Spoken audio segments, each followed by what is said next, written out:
Les ouvriers ne sont plus que les rouages d'une gigantesque machine.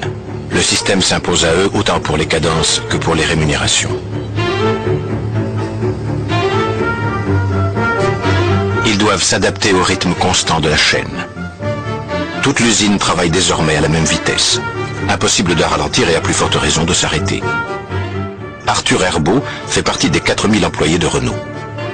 Je suis rentré chez Renault. Tout de suite, on m'a mis sur la chaîne. On filait les bleus, et la chef d'équipe qui est venue m'a dit « Qu'est-ce que tu sais faire? Qu'est-ce que tu as fait? Hein, ça et ça. Bon, tiens, à la boîte à outils, on va te faire voir, c'est comme ça que ça se monte. » Il fallait suivre, et il fallait faire vite. Parce que si on ne remplissait pas notre tâche comme le programme avait été fait, on ne nous gardait pas, hein. On était débauchés, quoi. Ou ils nous cherchaient un autre poste, d'ailleurs.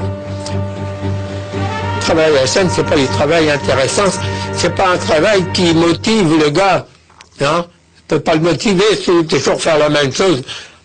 Il devient une mécanique. Obligé de suivre la mécanique d'abord. C'est le rendement.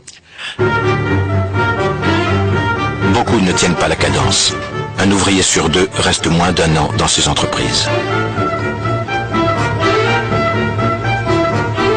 Les constructeurs ne s'en soucient guère, notamment Ford, car les remplaçants ne manquent pas, attirés par des salaires sensiblement plus élevés que dans les autres branches. Le temps de fabrication par voiture est tombé à 1h30. Ford affiche des bénéfices records.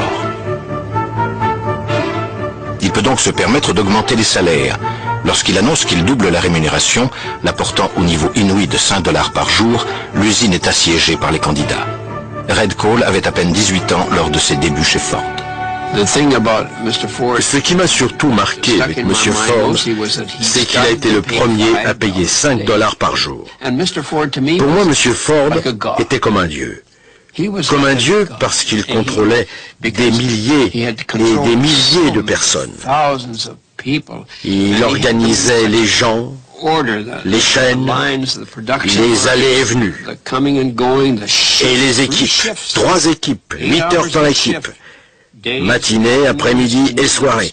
Et pour moi, c'était de l'horlogerie. J'étais très fier d'en faire partie. J'adorais ça.